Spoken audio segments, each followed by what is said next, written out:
ما حسب حساب أرمن تشكري في اللقطة الماضية. استقبال واعداد الآن إلى 7 من جديد. الكرة نقطة كازاخستانية.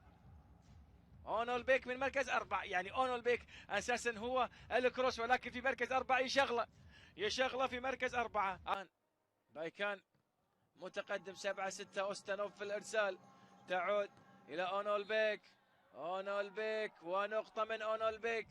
بيث يا نقبيث يا فرنسي نومير. اوهو، هذا جاب كرة نومير واونولبيك. يا الله على الفريق الكازاخستاني. قابدولين كانت اليوم جالس يقدم مباراة من الخيال، معد وصانع العاب الفريق الكازاخستاني. شوف شوف شوف شوف شوف شوف شوف، حاول يجيبها ايرفين نقبيث، ولكن تقليص الفارق الان لتراز. طيب الواحد يسأل جاني متابع يسأل يقول كيف المعد يعني. لا يا عزيزي، لا، متى تكون حلوة.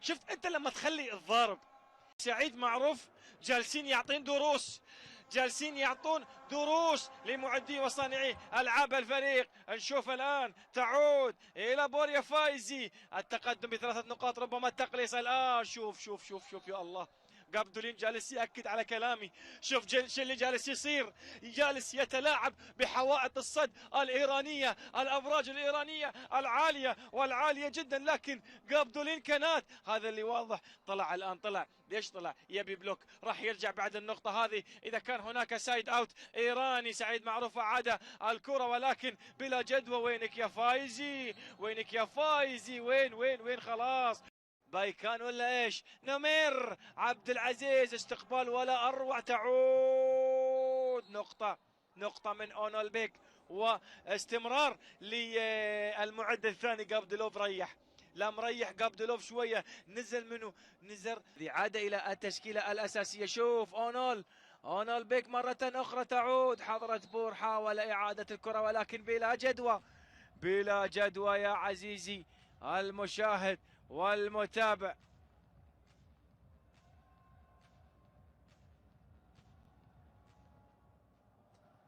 شوف هنا الارسال الان. ايرفين نقبيث حاول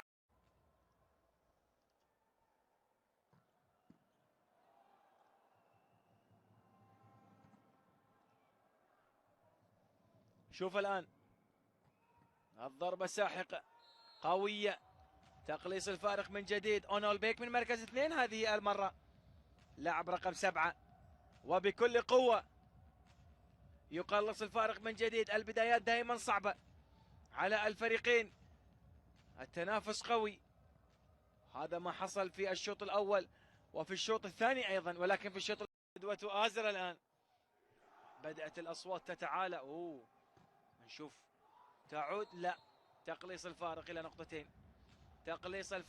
نقطتين قبل التكنيكال تايموت. هل سيتمكن بايكان من الوصول إلى التكنيكال تايموت الأول بفارق 3 نقاط؟ سنشاهد هذه النقطة.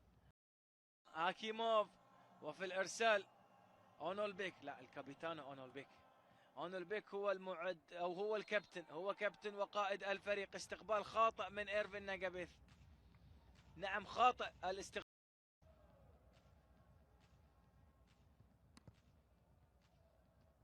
شوف الارسال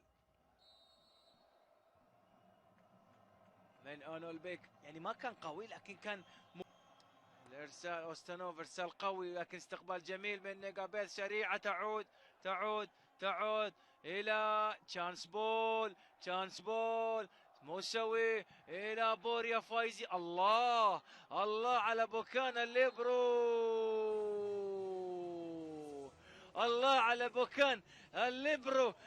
شوف هذا رقم 1 اللي باللون المختلف، كيف اعاد الطلقة الإيرانية من بوريا فايزي، الذي أيضا حلول يا فودين، وإلا يا الله أيضا الاستقبال. موسوي مرعب في الأرسال، ولكن أخيرا اونولبيك يجد الحل. سايد أوت.